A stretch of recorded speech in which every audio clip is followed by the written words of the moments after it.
And there's one rule to the session. We try to be as open as possible.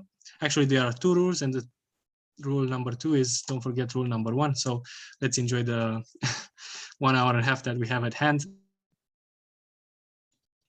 Rene, would you want to take over in doing a quick introduction of yourself and your team? Thanks.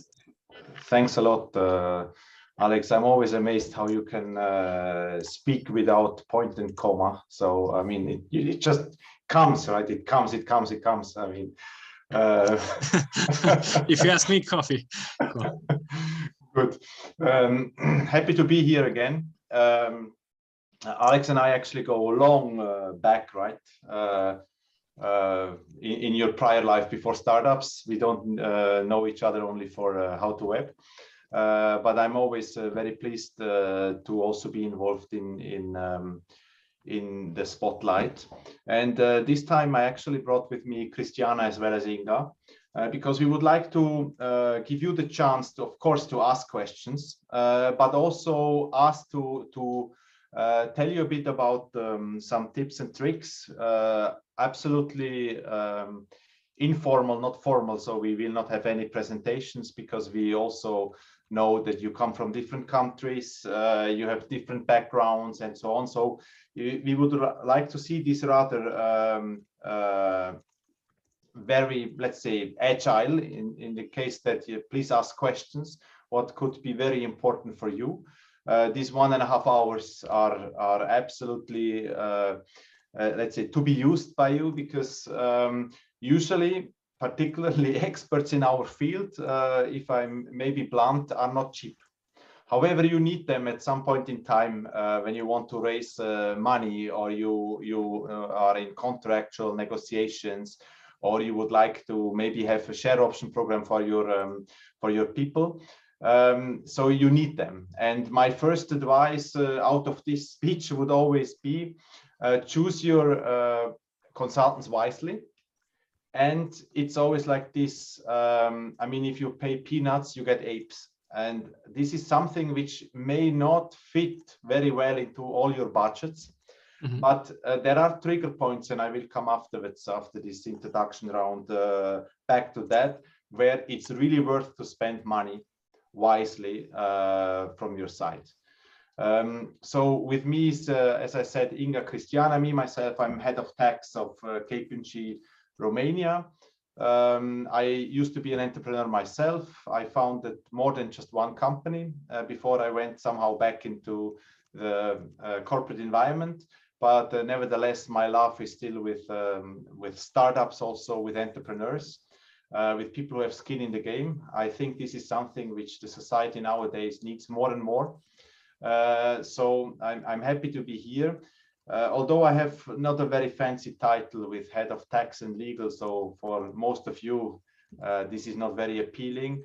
Nevertheless, I think what I can put into the battle is my 15-20 years experience I have also as a consultant in a country which was dealing a lot with new investors, with new companies, which new green fields, with brown fields and so on. Me, myself, I could learn a lot, which I'm very happy to share with all of you afterwards in the part which I will moderate a bit. Maybe Inga, would you like to go next? Thanks, hello, everyone. Yeah. It's not easy to be always in this online environment. Rene, you were talking about entrepreneurs, and I appreciate about them. They're always hands-on, very well connected. I admire the union of the communities, and I hope that through our intervention today, this time will be of great value to you and your companies. As an introduction about myself, I started as a tax advisor 16 years ago.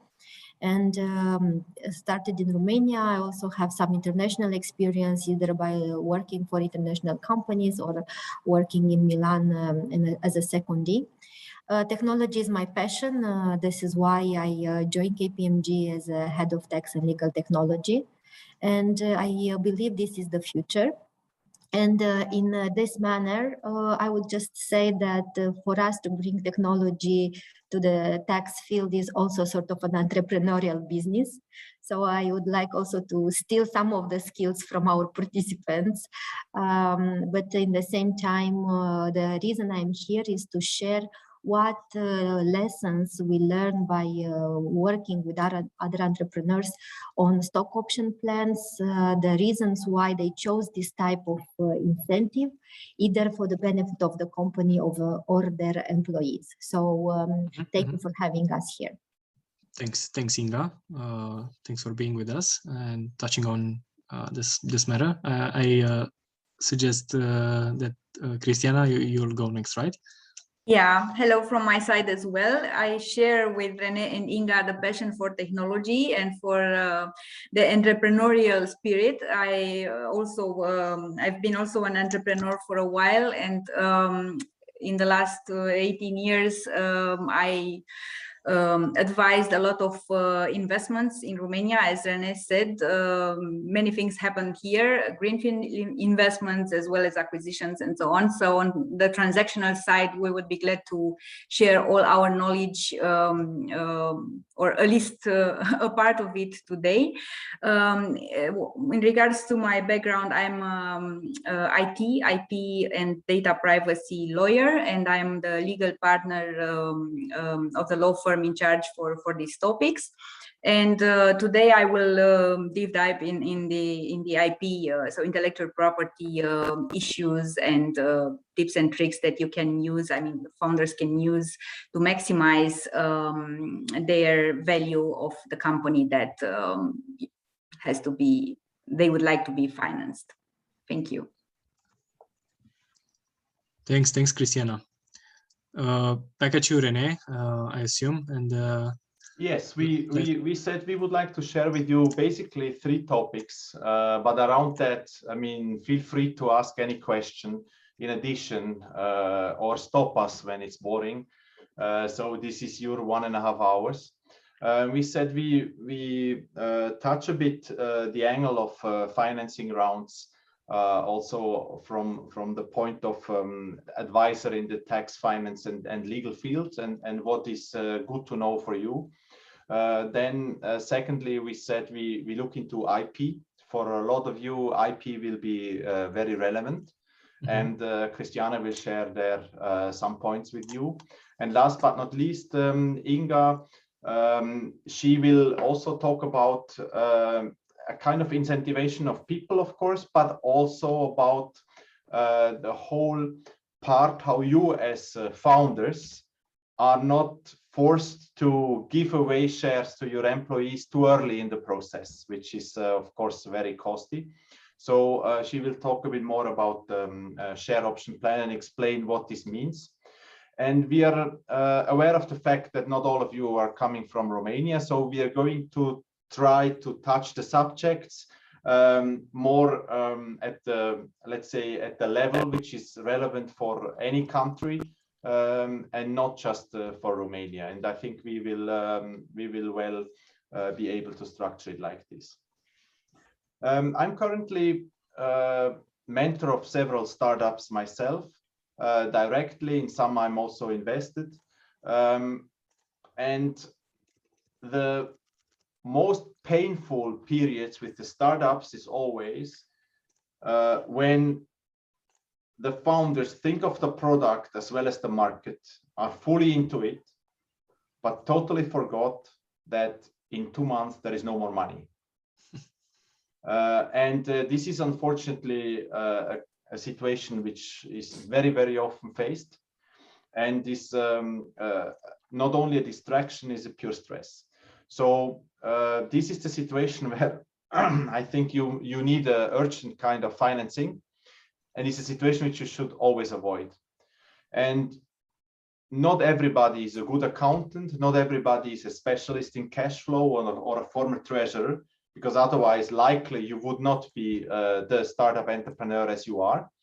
But however, you have to embrace such kind of things which may not be very sexy for you, from the very beginning. So do not underestimate that if you want to scale once, and I believe you will, and you need a proper base. If you do not have a proper base, your kitchen in order, all the cutleries will fall on you at one point in time. And there you risk your whole venture, maybe at the point where you're already very advanced. Therefore, there are things which may not be sexy from the very beginning, but you should have them in good hands from the very beginning. So be just a simple accountant who may even help you with a cash flow planning, or which may help you with a cash tracking system, which will tell you early enough that you are in a couple of months maybe running out of cash. You may say, but come on, I know it myself. But you also likely in your current environment, you know exactly that you are so tired in the evening of all the various discussions and new topics that the least thing you are thinking of is usually to look after your cash flow. Then such things like an accountant, and maybe you likely also need salaries, a payroll provider, are simply things who let you sleep well. So look for somebody where you are important and who has, however, also a certain responsibility, but also experience with startup firms. So it would not make sense likely you are a startup and you go to one of the biggest firms in town, because likely you will not be important. But they're simply assure that you are having this onboarded from the very beginning. So the famous shoebox accounting, you should not embrace from the very beginning. The other thing, and Cristiana may also say more about it later on, but I think a lawyer you need. You need a lawyer from the very beginning who knows you somehow, or try maybe several lawyers if you are not happy with the first. And look after lawyers who are first of all and foremost committed to you and knowledgeable, obviously. Because you need lawyers when you make maybe shareholder agreements with your founders.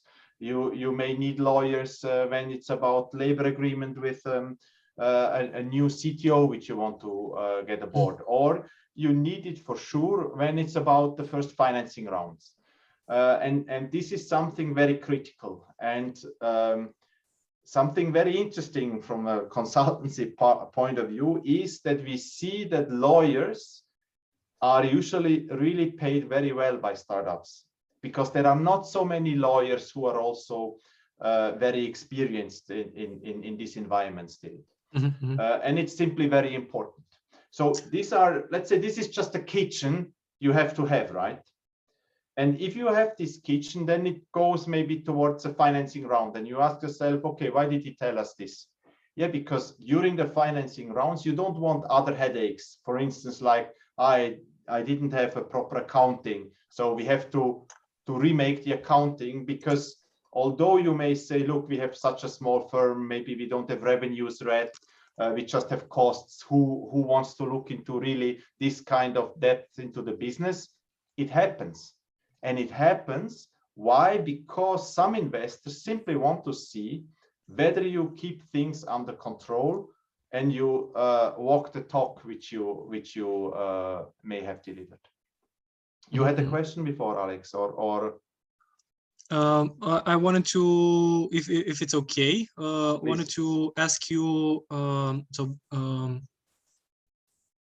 more than the transactional side of the relationship that you will have with lawyers, for example, let's take your example, how can you build a relationship with these people, engaging them about your startup, not yet paying them for the services, but to help you decide whether who is the right person to work with at some point, probably when some money will be on the table as well.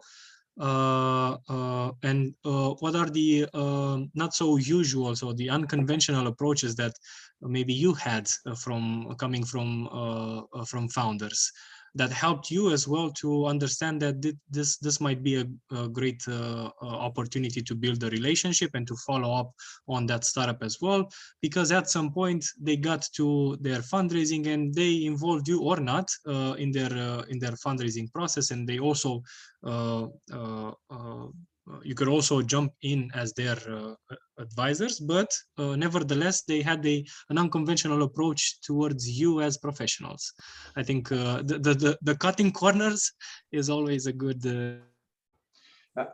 I think recipe for founders in general. So if you have such things like this, I think it would be great to share them with the founders here. The obvious is, of course, that you likely meet lawyers who know what they're talking about in the startup environment at events like this or in other spotlight events. I mean, I think this is a simple prerequisite. If you do not find somebody who somehow talks also the language of a founder, I think this is really an issue. We see, of course, very often that startups are trying out some lawyers. But usually it works like this. I mean, you go out for a coffee, you discuss the venture, you ask some feedback as a founder, and consulting is a people business. At the end of the day, this is the most important thing. And you have to assure, of course, that with whom you work together, when the shit hits the fan, sorry for my French, evening 11 o'clock, you can also call this person. I think this is an extra mile. You have to be able to ask from somebody, although you did not yet pay a lot of money to them. So it is a people form of commitment. Okay. This is a people exercise here, obviously, clearly. And if it then goes into the whole financing rounds, I mean, as I said, keep your kitchen, which is maybe still very small, very much under control. Keep your cash flow under control. I mean, just expect that a financing round is always taking 3 to 6 months, and 3 months is actually very good. 6 months is the normal. It can be 12. So, and that's why I was relating to the cash flow situations. You know, a lot of founders have the idea or think that, okay, look, I have a brilliant idea. I got some confirmations in some meetups and so on. I met some investment funds. They all said, very cool solution. Maybe you pitched it already. You still got back the feedback, very cool solution. Please call me when you raise. And usually it's like 2 out of 10 may pick up your call, and the other 8 just were kind with you, you know. So financing, if you have a list of 10 who you believe you can contact and 2 will finance you, it's really a lot. So it takes time, and that's why don't get into this squeeze situation where you will just be preoccupied with finding money, but you cannot develop your application or your solution anymore, which gives you a competitive disadvantage versus the market and versus your direct competitors. Because the same who may likely finance you will ask you about the last couple of months. And if you tell me, last couple of months, I mainly run after money, it may not really help. So it is something which you ideally share within your founders team, maybe, that some purely takes care always of the cash and raising money, and in the same time also takes care of the internal kitchen, that whenever you may need legal papers, accounting balance sheets and so on, they are ready and swiftly available, so that the tick the box exercises at the early stage of a startup can just be ticked, and the rest is just about your solution, about the future of your solution. There's a lot of hats to have in any given day for the founders. Have you seen in the success stories that you've seen for the founders that you've been working with, how are they actually succeeding in doing this, in wearing all these hats of an accountant, then of a HR person for their team, then for keeping the relationship with the investors? what skills have they built to actually help them keep all these relationship stakeholder management, after all, that they need to do? And this is a question to any of you, so please jump in, and I mean, I ending guess my it's caveat. impossible. You will not find somebody who knows everything. I mean, this is clear, and that's why you likely are not a single founder. This is very rare that there are real single founders.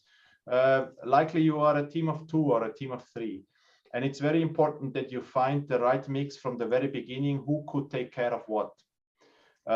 And my recommendation is, although I'm absolutely appreciating the fact that a good founder has to have a certain stubbornness, you should, however, know when to listen to some advisors who may know their business. And I saw the biggest failures with very stubborn founders who may come, I don't want to put shields on them, but may come out of IT, and all of a sudden they said, we are also specialists in finance, you know, and it's not your job. I mean, if you are the guy who is at the end the tool architect, it's not your job to do number crunching in your finance. Although there might come sometimes where you have to support, but you have to find somebody who simply knows it. Of course, early stage startup, you have to make compromises, but there it's important that you have a certain network which you can trust, friends, or maybe through meetups you met some people with some skills, be it legal, finance, or marketing skills, and you really get some support from them as well. But be organized. Maybe this is the bottom line, although it sounds easier than it is. Yep. Thanks. Shall we take a couple reactions from the founders? I'm curious to show you in this case, because we know most of the insights about them. Where do they stand in terms of runaway fundraising and so on and so forth? Is it okay to do that? Could you share this with us, Irina, Rafal, Dimitri, just to make an impression, and also just introduce a bit yourselves as well, and then we carry on, if it's okay with you, Rene, as well. Yeah, please, Irina, take on. Hello, everybody. I'm Irina. I am the CEO and co-founder of Vant. Vant is a B2B SaaS solution dedicated to residential real estate developers and real estate agencies. We help them streamline the sales and managing process of residential projects.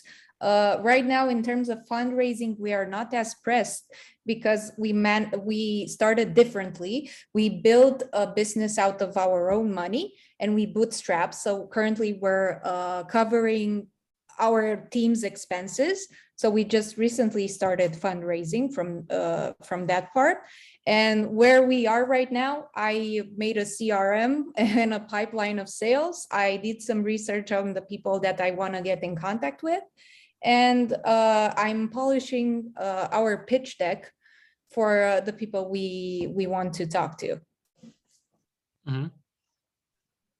And the state will soon end, like in how many months? If this goes on, can you go on like forever, or at some point you will definitely need to move on to the next stage? Well, for what I can tell you is that we got a salesperson on our team, and he closed some deals. So we could go like a traditional business, but we don't want to do that. We want to expand our team, and for that we need some acceleration, and we already put money in it. So we would need more money. So we're looking into that, because at least from our point of view, and what we want to do, it would be impossible for us at this stage to go, let's say, viral and get like thousands of customers just with the team that we have, because we won't be able to deal with the onboarding process.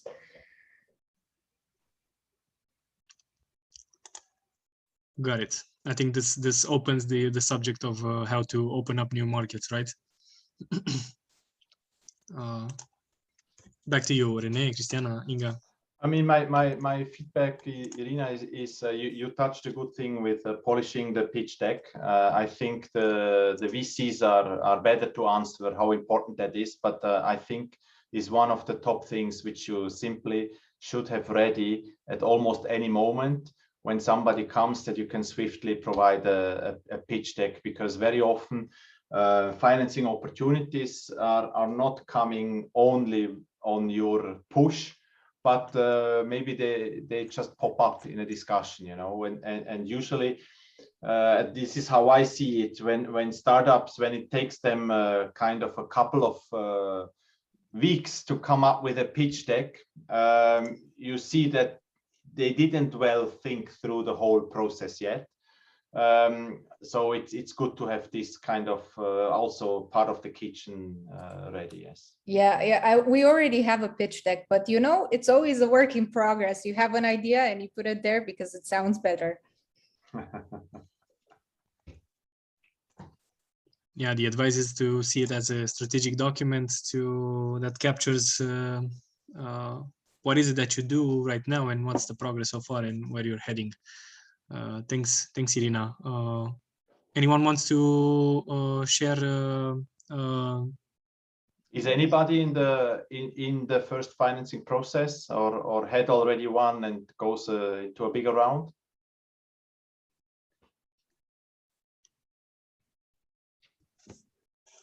Jump in, Katarina. You can at least turn the mic on, or even the camera. Yeah, sorry, my connection is very slow. Yeah, we have been doing that. We have been raising twice already. I totally relate with what you're saying. Yeah, it actually hurts your words, but it is true. I shared with Alexander one funny video how I feel, the reaction. So yeah, we have been doing that. We received first the due diligence and the first term sheet that we had. We didn't understand anything, you know, because it's all the totally different language and we need help so badly. We couldn't find anyone to help us, all this tag along, drag along and things like that. So yeah, it was very, very painful. And I just to say, totally agree with what you're saying. So yeah, right now we're trying to raise the seed round. It's the third time that we are raising. The money in the bank, it's like from 6 to 9 months, depending on the co-founder loan that is coming in right now. Our main issue is, we are changing hats, as you say, from accountant to lawyer and all that. But our main problem is that we are looking for the smart money, and in our vertical, it's travel tech that everyone is now afraid of, especially in Eastern Europe. And yeah, we just need to find the right investor to click with us and to go on. It was more of a feedback, not for Thanks, not a Katarina. question, actually. No. In just a couple of words, could you also say what the groups does, just for it Yes, to we are B2B. Mm-hmm. We are B2B platform for software as a service, and we are digitalizing group bookings. It's 51% of the travel market. It used to be in 2019, and it was promising. It was growing 4.38 in CAGR. And now it is starting again. So it's about to reboost, because individual market, last days I saw an article in about Expedia and Focuswire. They say that they're hitting this in Q3, the same numbers that they had in 2019. So the group travel is next after the individual one. So we are about to start going again. But of course, we need to fundraise, we need to prolong the runway, we need the money to scale up. Thanks, Katarina. Maybe you wanted to say something, Rene? If not, I see also raising his hand. 6 to 9 months, I think, is still a sufficient time for, with cash. However, it's the right timing to start thinking, you know, which a lot would underestimate that. Yes, it's 6 to 9 months prior to the real need kicks in, where you have to think about it. Yeah. Mm-hmm. How could you lower down the compromises that you will likely be doing if the fundraising process doesn't go as planned in a situation like this. So let's take them just as an example. So you still have time to fundraise, but yeah, shit hits the fan. And how could you do less compromises that you will need to do when the 6 to 9 months get to an end, and you still don't have your investors or your lead investors? I think important is to have a list of investors. You know, Mm-hmm. I mean, the most comfortable it is always you have a choice, and you can tell people, no, actually, not in this round, we are full. It's the best, and particularly if you talk about smart money, the wish of most of the people is to get smart money, right? But from time to time, it's not happening. So it's maybe also worth to have a list with just money, you know. And important is, particularly if we are talking 6 to 9 months, that you keep engaged with that people. I mean, that you really advance certain discussions. And as you may think, we are talking here maybe of 5 to 10 people you have to have engaged still for this time period. So let's assume you need to at least e-meet them 2-3 times again to keep them updated. So we are talking easily of 30 meetings, which are business relevant, let's say from a finance point of view, but may not be business relevant, of course, from a sales point of view, which is equally important in order to have the right figures. So I think this is the challenge every founder has. And the earliest possible to solve this is, of course, the best possible. Mm-hmm, mm-hmm. I think Rafael wanted to say something, or he raised Yeah, definitely. Exactly. Thanks, Rene. Hello, everyone. Everybody knows, I think you don't know what I'm doing. So yeah, you can introduce a bit yourself as well, just to give more context to the questions. About the things. We are making such a system, a solo workout. It's a cloud-based data collection system that consists of sensors paired with gym equipment and applications. So with our system, you can easily change any gym equipment into the smart connected one and get the user data from it. What is the problem? I think that everyone that's here now knows his runaway time. Yeah, so that's everyone at the beginning, pre-seed or at the developing side of some technology knows when it be running out of money. So in our case, the case is really complicated because we developed the technology that is really unique because it's patented. We just got 2 patents now granted. This previous week and this week we got international granting. And it's unique technology, but it's a technology we started to implement in sports. And our market was closed for 2 years. And I'm trying to find an investor who will invest in some smart technique, smart sport, during that time. It's really extremely hard to do it, such a thing. Although, as Katarina said, that in her case, the market is going back, in my case as well. But everyone now in my stage is waiting for the revenues. But how to hell could I make revenues on the market that was closed? that is really a hard point, because we want to make a seed round now, and I'm working on it over half a year. I won 2 contests. I got good notes for my technology. Everything is great, but everyone is afraid of sports, and if the people will come back to the gyms. Yeah, this if is so badly that really I cannot listen more about this.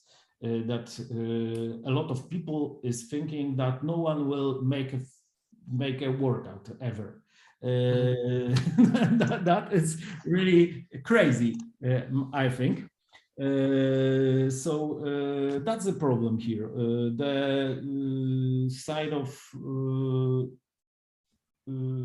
investors that are thinking here and now, and I don't know why they do not think about the future. They are afraid of the next, I don't know, pandemic situation or something like that, and just can give you an advice, make an Volta with your technology and go to the home devices area. But even going to the home devices area may make some really big problems of investments, bigger than in gyms, in clubs area. Yeah.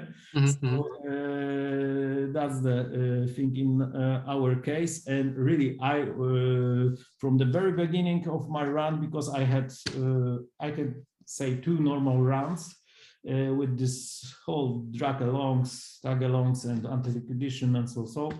And everyone, I think, here now at the stage we are understands everything. But I'm not in such a comfortable situation. That I am able to plan something in the next half a year if I don't know if I will survive, really. Good. Let's see if there's something related to the technology side. Maybe there's some untapped potential that you could yeah, but every speak about. Of technology is a problem. Because no, I was referring to Rene. Maybe they can show you the, you know. No, I met several such situations, and usually I say go and look out for enthusiasts. So when you are in a situation where the market at this very moment might not perform, that's why it is not really properly fitting into the scenarios usually investors have. You may try with so-called enthusiasts of the market where you are, be it sports, somebody who would just be enthusiastic to use it by himself and so on. And this is something which I saw in several cases, that taking a non-classical enthusiast way to get some money, not a lot or not the full round, obviously, but to bridge until the market may pick up again, is very often not the worst situation. But for that, it's all about having the network and finding, of course, some enthusiasts. Absolutely. So coming back to your answer, yeah, we're doing that way actually, because we are reaching out for some early users and so on. Everyone is telling that it's the future, but you know, it's that's not the thing you want to get, or when they really want to get you some money, it's not the amount that it's changing anything. Yeah. Is there anything that you could use? Maybe we can open the jar of IP that can help you extend your runway as well, Cristiana. Have you seen that flip coin of the flip coin of this situation? Yes, for sure. First of all, I would like to add to what was being said earlier about choosing your advisors, and especially lawyers that you want to work with. I empathize with what Katarina said about you know, the legalese that you find usually in a lot of legal documents and contracts and so on. It's valid also for the IP. So when you want to choose your advisor, you should first make sure that it's not only he's not or she is not only committed to your goals, but also that you understand everything that you know is being told or written in your document. So that, you know, is able to translate legalese to a language that you can fully understand, because in the end it should, you know, protect your rights. And when we are talking about IP, intellectual property is nowadays one of the most important assets in a business, especially the businesses that we have here in this call. And therefore you should really pay attention that you protect your asset from the very beginning, and foremost you also know to put the right value on them before a potential investor comes to you. You should know your value. And in this respect, the IP due diligence will definitely help with that. Why is that so important? Because first of all, you have to know all the intellectual property assets that you created so far, and how you can protect them adequately, and how you can use them, because an investor will definitely ask these questions. Second, you should pay attention to the chain of title, meaning that the ownership of the intellectual property assets is with you, is within your company and is valid. This is a pain point actually in many startups that I've worked with. They do not really pay attention to the way IP is, protected in the company, because there are many scenarios in terms of development of IP. You could have own employees, you could have freelancers that support you in developing an IP solution and a software solution, and having IP rights on that. You could have subcontractors, so other firms that, you know, develop for your company. And the scenarios for protecting the IP are different, and you have to make sure that, you know, you have full ownership as you intended from the very beginning. This is usually the most important lawyer's topic, so to say, and the most important point where a lawyer could help you a lot. It has particularities, not only on European levels or European legislation, also here in Romania. So this is really a topic where you should put effort in, you know, have all things in order. If it's also you have to watch out and see whether any third party could or is suspected to be infringing your intellectual property rights. This is also an exercise that you can do proactively, and it's important because any investor that would come would want to know first that you have the freedom to operate. This is how it is called, in respect of your present and future business activities. And this means, of course, full IP ownership and no infringement potential. What you can do is, of course, a so-called defensive due diligence. This means that you, before starting this process of inviting an investor to look into your company, to do this process for yourself with a trusted advisor, lawyer. To see how you stand, to see if the chain of title in terms of your intellectual property is in order. And this is a very valuable exercise. And in terms of costs that we were speaking earlier of, is not that expensive in terms of consultancy. Also, we offer really, cost-efficient solutions and models for startups.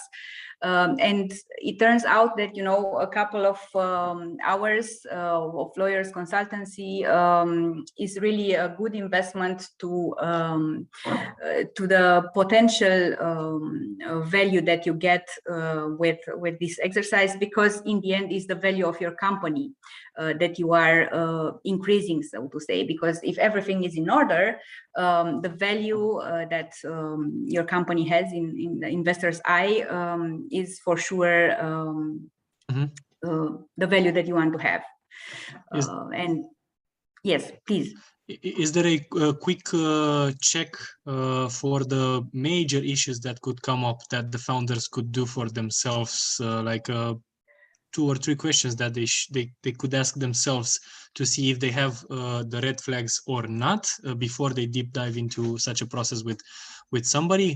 What would you look at? Like first, top of mind, something that you want to see in a startup, that its house is in order or not. What would you look at first? Yes, for sure, there are a couple of important questions that anyone could ask for him or herself first. First of all, if the products developed or the processes developed by the respective startup are covered by the IP existing in the company. Second, if there is any key patent valid, as mentioned earlier, there are some technologies that are patentable, and it's important to have the patent first registered. Then you can look at the title, a chain of title, as I said. That's important. First of all, to ask yourself in the contracts that I signed with my employees, with my freelancers, with any subcontractors, do I protect my IP? First of all, do I get the ownership of the IP that is developed by these people for me? Yes, let's see if there I need some help. And also another important topic is to see whether you have clarity for yourself as a founder, what is developed by whom. So this is a very common topic that is usually disregarded. There are no enough details in the development contracts of an IT solution, and then it's hard to establish the ownership of the IP rights arising from that, joint development contract. And this translates into individual contracts with everyone. I'm seeing Katarina asking whether if they use Fiverr, let's say, or Upwork or any other freelancing platforms, is this covered, or is this a red flag? When using work, or what part of the solution? How do you decide which part is? Yeah, I know working on my landing page is a red flag for working on my IT solution that could put my whole fundraising process into jeopardy at some point. Or please go on, Katarina, if you want to say it verbally. Oh, yes, I always want to say something, sorry. Yes, so basically we made a lot of mistakes on the IT development, and so we had a lot of freelancers, which I was hiring through Upwork, sometimes from Fiverr, some outsourcing agencies. But what we saw, so as soon as we kind of got the code in our GitHub, we were told that it kind of okay. We did try to do some intellectual property protection in a way. So we went to see if we can kind of protect our what we created. But we were told, as we are SaaS, basically, you cannot really protect it because everything can be replicated. So basically, you take because our competitive advantage is the logic that we have in SaaS. Maybe someone can relate it as well. So how we are doing the things. And of course, it can be copied. So we were told that if someone basically takes our solution, our flow, just put one, I don't know, different screen, like with a smile, it's already kind of new solution and you cannot really protect it. So we went to do the IP protection for our trademark, the groups, for the European Union. Now they keep on asking what to do with Brexit. Do we want to protect it in UK? We said like no for now. But what we also had as a problem, we got approached from them. They're saying that there is a company who tries to take also our trademark name. But then even if we have the IP on this trademark, it's I think verbal trademark. I mean, I'm sorry, I'm not a lawyer, but I think it was the one that is kind of covered verbally and whatsoever, so the strongest one. And kind of we have someone coming to register this also, and they say, you know, you have it protected, but you need to go kind of to the court, and the court will see. So what we have experienced is like, we have protected nothing. So okay, we have everything in Git that is ours. We have this IP on D groups, but the guys came in and it's again nothing. And so this is our experience. So we tried to do something, but I just want to understand, it's that we didn't have enough experience to do it, or what I'm saying doesn't really make sense to you, because we talk to a lot of lawyers, and when you do it for the first time, you do mistakes. Yeah, sorry, I hope I made myself clear. Yeah, I recognized two topics here. So the topic that I was talking about already was the protection. First of all, the ownership, because you have to own first to protect. Second, your IP rights on the application itself, on the solution. And I'm with you on this page. Even if it's a SaaS solution, it has a logic behind it, and that one should be protected, you know, in terms of development. This is one topic, and the second topic is the one that you raised in what you said now, the protection of your trademark on European level, plus England now separately, or US or other territories that you would like to have. But this is a second thing. So the trademark, either verbal or combined, probably you meant the one combined with a logo, with yes. a graphic maybe. Yes, that's the strongest one, and it's good that you chose that one. But this is intellectual property related only to the trademark, so only to the name of a name that you can use for the company, for the website, on any document. So this protects just the name. For you. The IP I was talking about when speaking about the IT solution, about the software, is copyright. So it's another type of intellectual property right. You know, so the trademark is one, and the copyright on the solution is the second, and you should protect them both, which seems that you already, intuitively or speaking with other lawyers, you already started to do. But regarding the IP on the software solution, I cannot say now if it's bulletproof or not. We should have a look to give you a reliable answer whether it's good protected or not. It's from the information shared now, it's not that clear. So that's why I'm telling that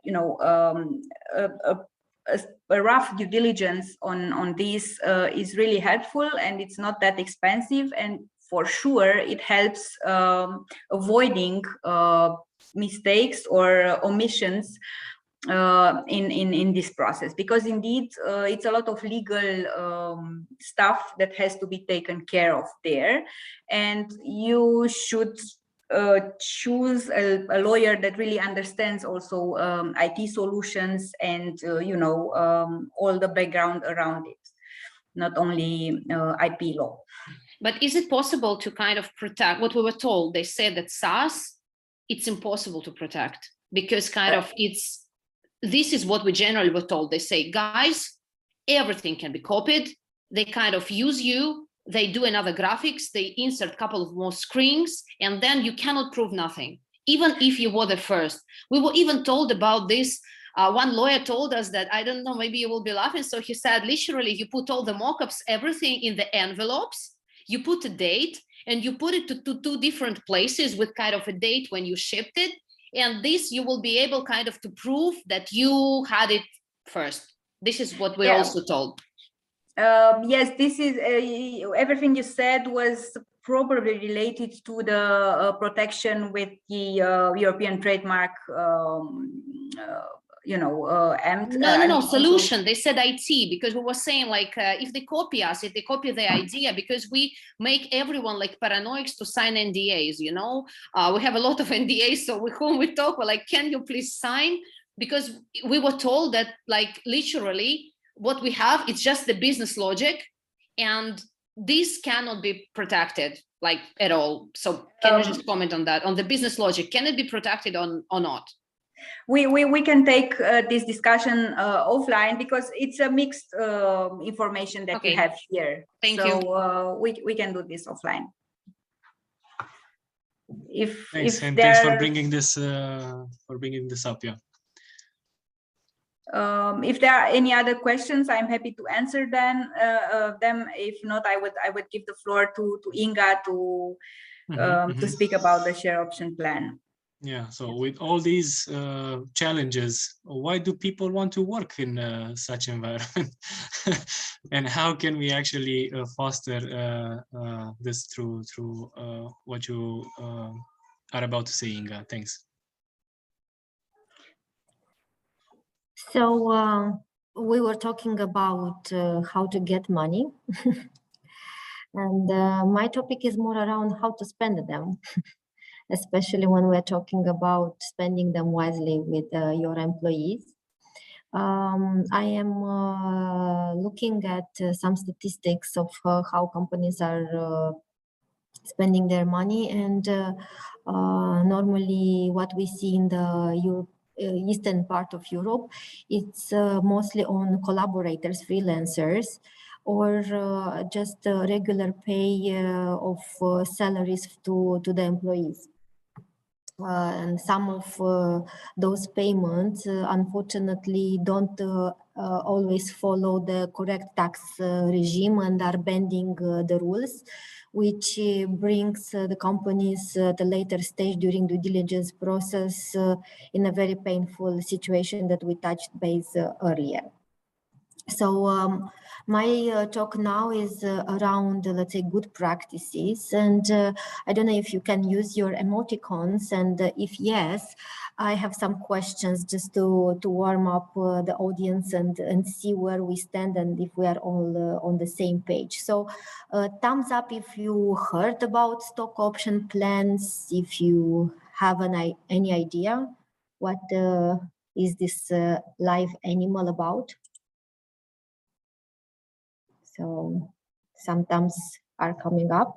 Okay. Couple of, yeah.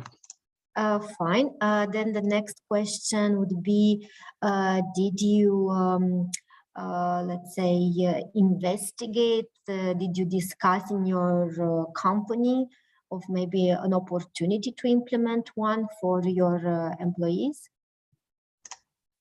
Okay. I can give maybe some detail on how we've went around through it. We actually give stock options to all of our employees that are full-time. And we are also considering to use the same stock option category also for advisors. But we have two schemes, one for employees, which are vesting based over 3 to 4 years. And for advisors, we are looking more at a goal-based approach where we set certain targets for the stock options to be awarded, and how they are awarded. Whenever they are awarded, the employee can purchase, once they vested, the shares at the price per share of which they've been awarded them. And there are real stocks. There's something maybe that I don't know if that's happening in Romania, but in Western Europe, something different than in the UK and the US is that people are offering virtual shares, which means that they aren't, the employees are not able to purchase shares until IPO or in the event of an exit, while the actual stock option that they can purchase the shares actually gives shares to the employees, and this is what we are preferring and push towards. Thank you, Ioana, for sharing. It's good to know. Anyone else feeling like sharing about their experience? Maybe in looking at this possibility of fulfilling, let's say, the reward system with more long-term incentive schemes and so on? Or everybody is working with short-term salary-based compensation?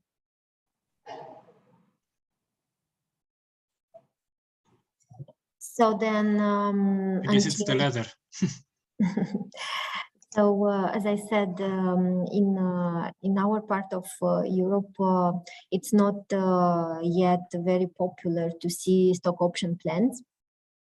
When I talk about this, just to be on the same page, I'm talking about the opportunity for the shareholders to bring on board the employees with their objectives, and not to spend too much of precious cash at the beginning and kind of postpone the moment until later on.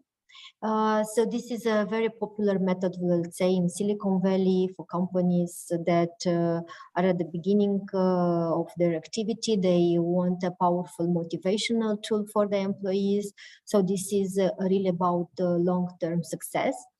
It could be also a failure, but it could be a success. Part of the reward is always about salary, of course, but also when we look at the total reward system, we should look at the short term and long term.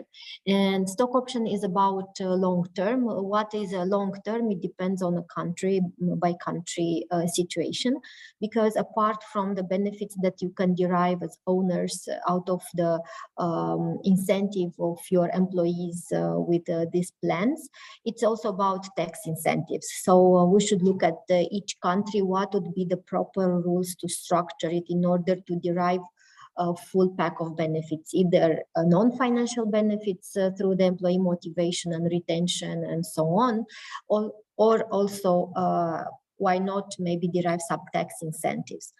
If I'm thinking, there are countries that have these incentives. Croatia, I know, have very good rules. Hungary have good rules in terms of tax incentives. Romania, we also have some new changes that are beneficial both from the personal income tax and corporate income tax perspective. And I think Poland not any longer.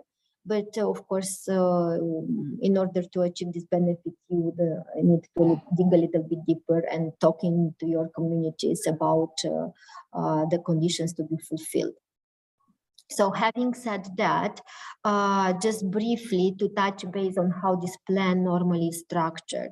So we have 4 moments in any stock option plan.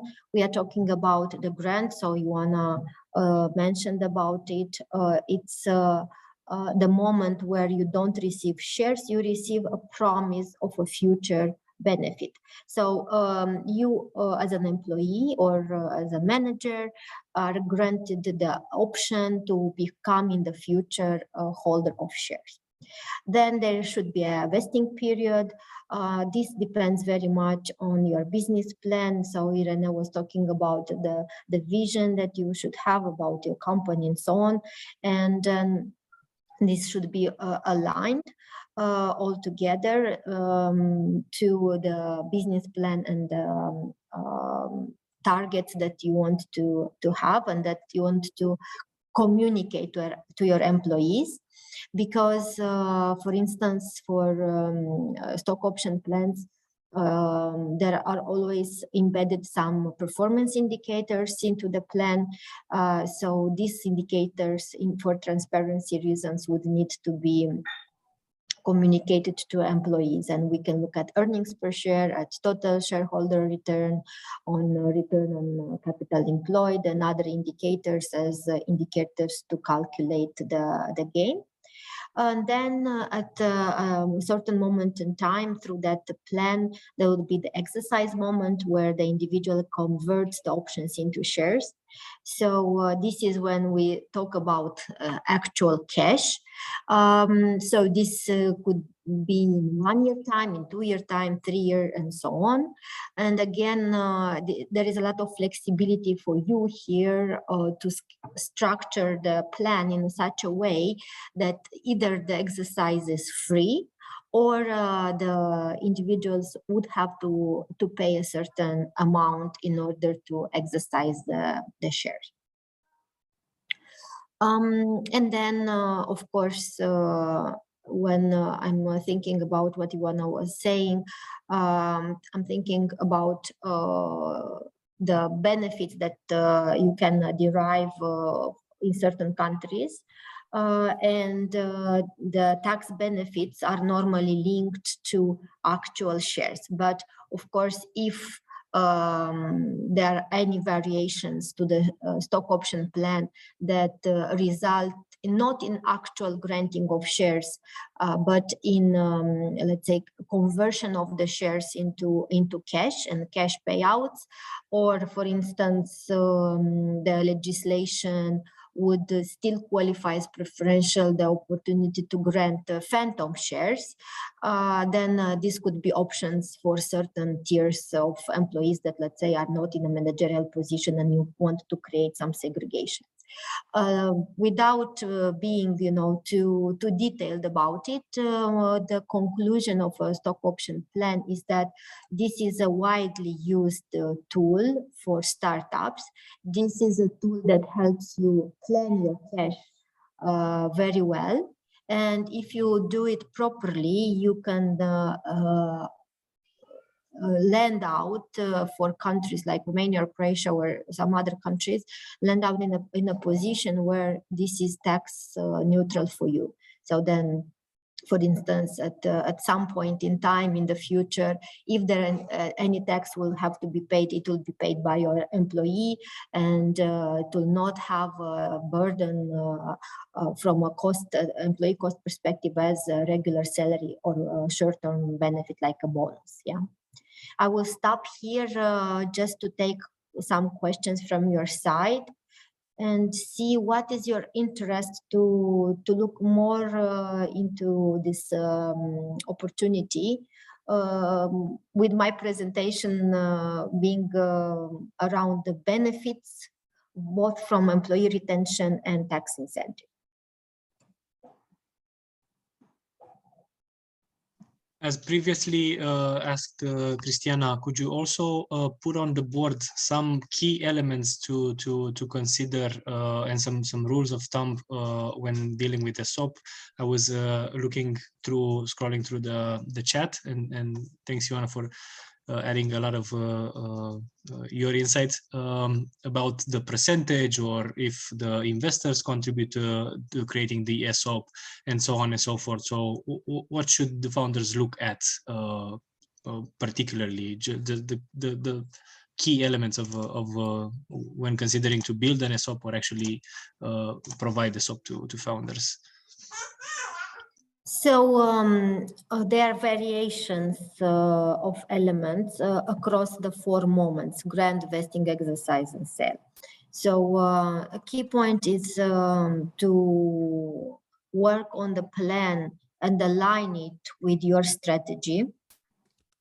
What could go wrong is that if this is not aligned, that then it could be a plan that has too long vesting period, or too short, and maybe once it's happening, you don't have the resources, right, to execute it. Secondly, to look at the categories of employees that you are targeting for this, because for some employees you would have more specific KPIs, and it would be easier to kind of monitor their performance into the company, and for others it will be less, and then you would need to distinguish between the rights of these various categories. I am trying to use let's say common sense rules, because when I was working with startups to implement this, at the beginning we were looking at the setup that is very similar to regular, medium-sized to large companies. So there we were talking about HR policies and so on, which is of course too much when we are looking at the size of a company that is at the startup level.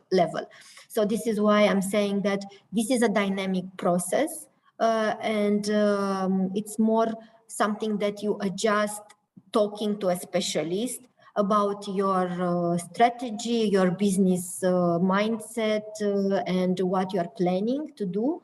And then also very importantly, as a third point to take away, it's to touch base with your employees and test their appetite, because what we often saw is that they were not used to these rather longer terms benefits, and the generation was rather more open to the idea of short-term benefit, immediate reward, give me now, give me bonus points now, and so on. And this long-term was not very appealing. So once you discuss with them, you can go into this magic middle between what you are planning as a business and what they would expect.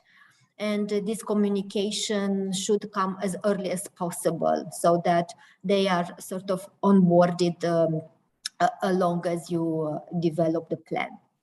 Can I give a quick jump in. top up on that?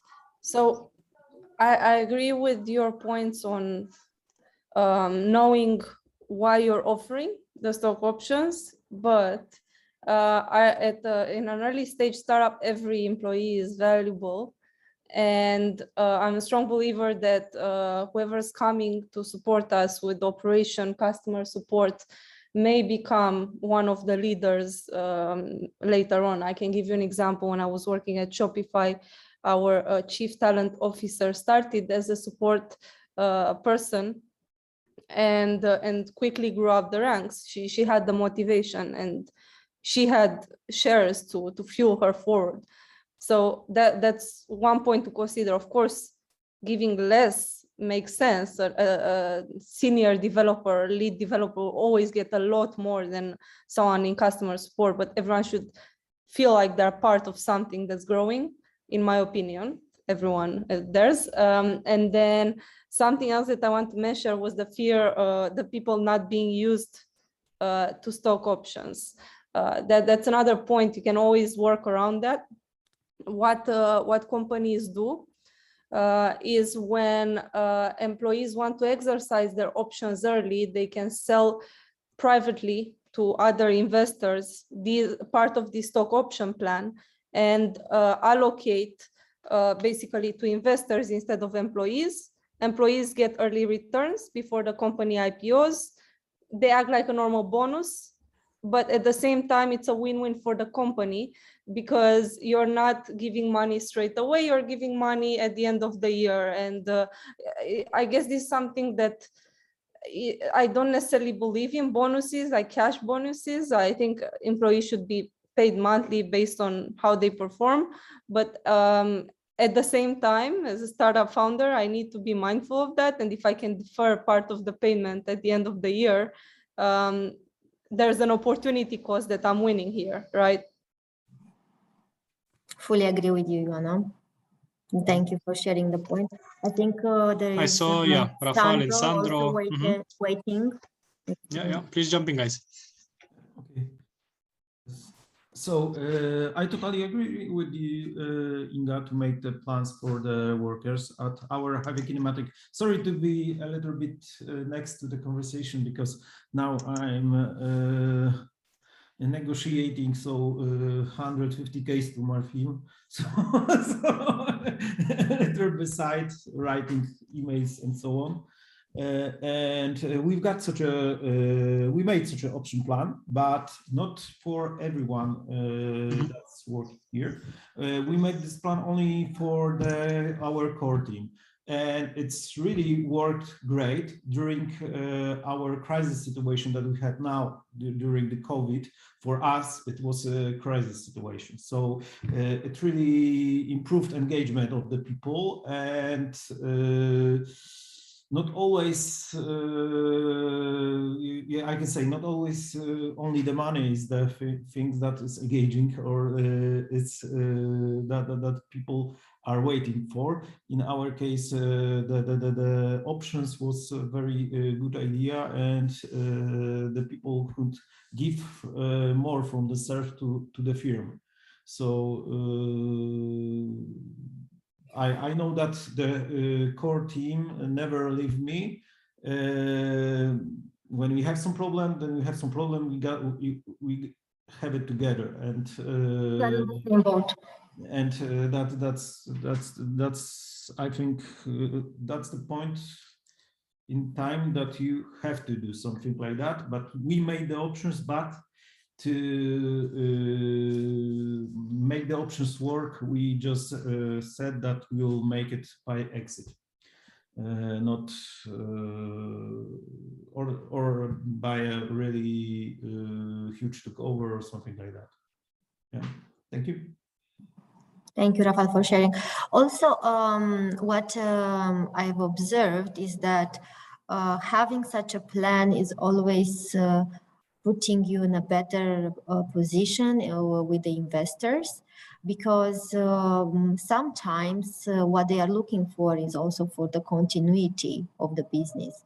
And then if you have some key employees or more employees or all employees locked up in a situation of a long-term incentive plan, then they have it as a guarantee, let's say, that once there is a transaction and they have to work and rely on those individuals, they will still be around.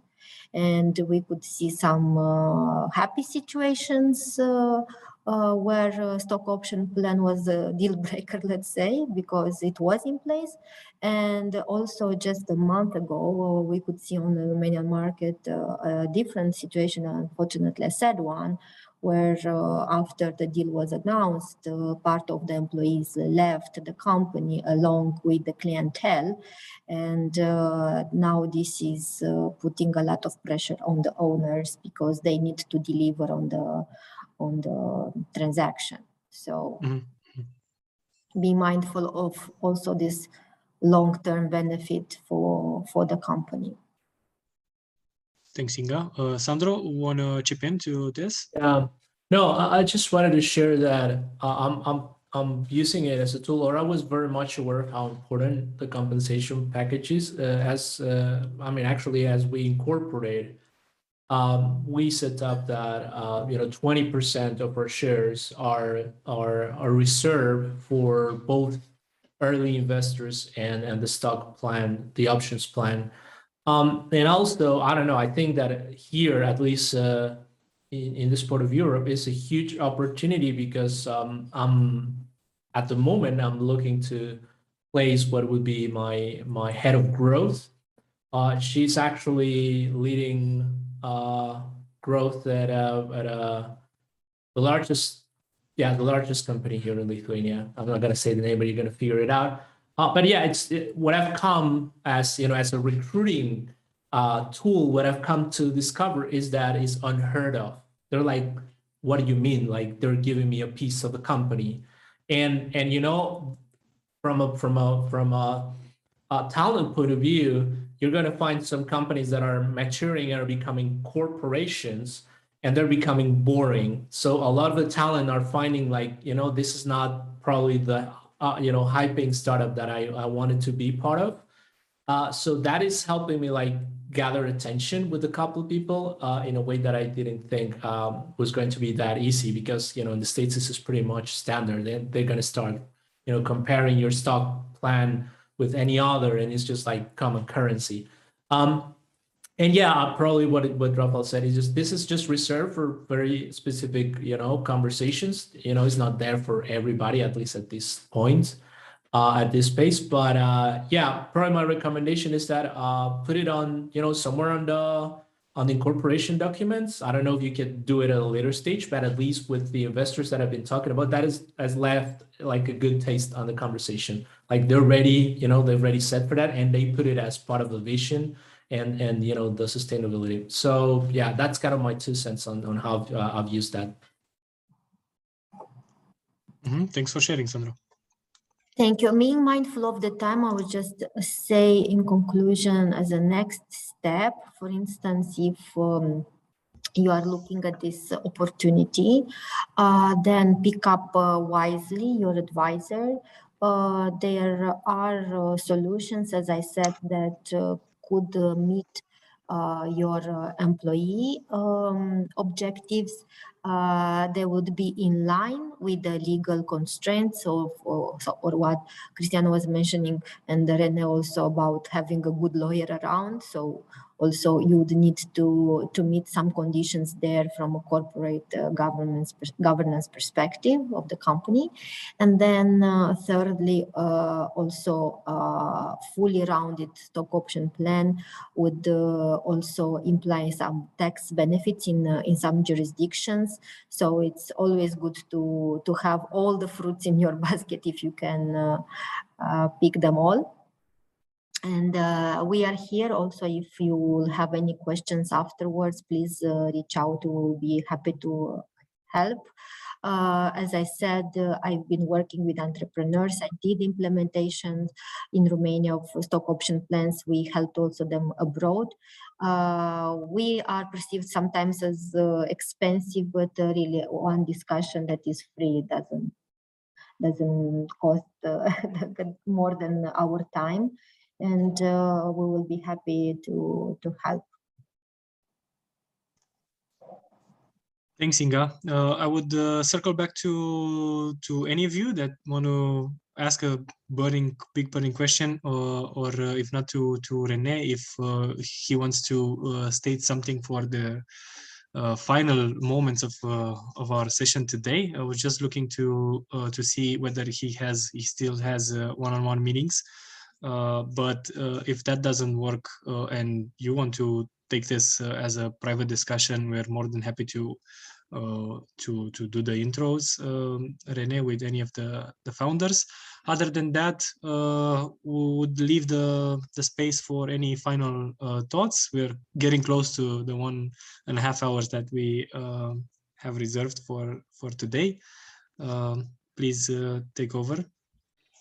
I mean, thanks again for the time and also the interesting discussions. I mean, anytime reach out to either of the three of us individually if you have particular questions. I mean, we are happily supporting you.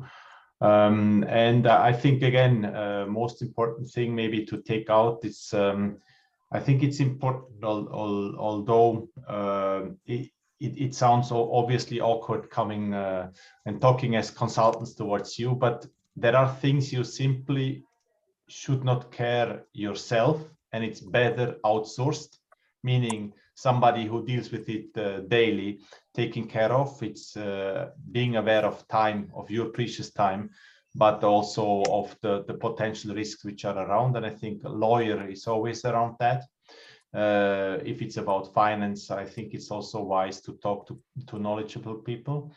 And I think there are enough people around which are really also very supportive, and think early enough of financing. I think again and again, I would like to reiterate it. I saw so many businesses dying because of this, because there are all other reasons you may be unfortunate, and then it's unfortunate, you know. It can be, as we heard from Rafal, it's the period which is not the best. It can be other things, but whatever you can keep as the strings in your hands, try to keep them in your hands, and to be really, you are able to proactively influence them. Mm-hmm. Thanks a lot, Rene. Irina, I saw you your emoji. Would you want to step in? I clap because I agree wholeheartedly, and I would like to thank you for your input and all the stock option. We're not doing it at this point, but we're considering. So it was very insightful from the founder and you guys. Thank you. Thanks a lot. We'll follow up with any intros. The program side of Spotlight is about to get to an end this week, but we'll step into the competition side of it with Rene being part of the jury members, part of the jury as a member. You'll see him during the semi-finals and also to the final as well. We do know that they are very helpful to a couple of the startups that will end